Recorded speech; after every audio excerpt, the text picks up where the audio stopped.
Hello everyone. तो YouTube पे पहली बार रिलीज हो रहा है खेसारी लाल यादव जी और खुशबू शर्मा का एक बहुत ही बेहतरीन फिल्म, जिसका पोस्टर आ चुका है और फुल मूवी का रिलीज डेट भी आ चुका है। और यह फिल्म जादू टोना और वशीकरण पर आधारित है।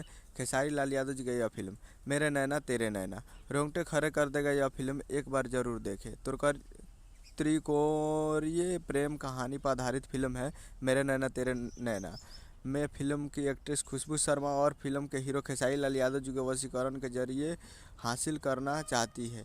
एक तांत्रिक महिला से उसे समझाती है कि अगर तुम्हें कोई पसंद है तो उसे वशीकरण से हासिल करना पड़ेगा, लेकिन इसके लिए उसके करीबी सामान लाना पड़ेगा। तो बहुत ही बेहतरीन फिल्म है। और अपने गांव में भी देखे होंगे कि कोई डायन है तो वो बस में कर लेती है, तो उसी के आधारित पे ये फिल्म बनाया गया है और बहुत ही बेहतरीन है।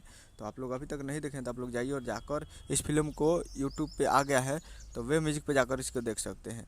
और बहुत ही बेहतरीन है। और इस पूरे मूवी में गीत लिखे हैं प्यारेलाल यादव, कवि जी, कृष्णा बदर जी, शेखर मधुकर और ओम झा जी। चार पांच मिलकर इसमें गीत लिखे हैं। और बहुत सारे सिंगर है, खेसारी लाल यादव जी, फरमान साहब, वंदना भारती, बहुत सारे और प्रियंका सिंह जी हैं। तो बहुत सारे इसमें गीत लिखे हैं। तो अभी तक आप नहीं देखें तो वे म्यूजिक पे जाइए और फुल मूवी को देखिए और वॉच कीजिए, बहुत ही बेहतरीन है। तो यही अपडेट था। उम्मीद करना वीडियो अच्छा चैनल सब्सक्राइब करें, बेल आइकन ताकि इसे खेसारी लाल यादव जी का लेटेस्ट आते हैं। मिलते हैं अगले वीडियो में, तब तक जय हिंद जय भारत।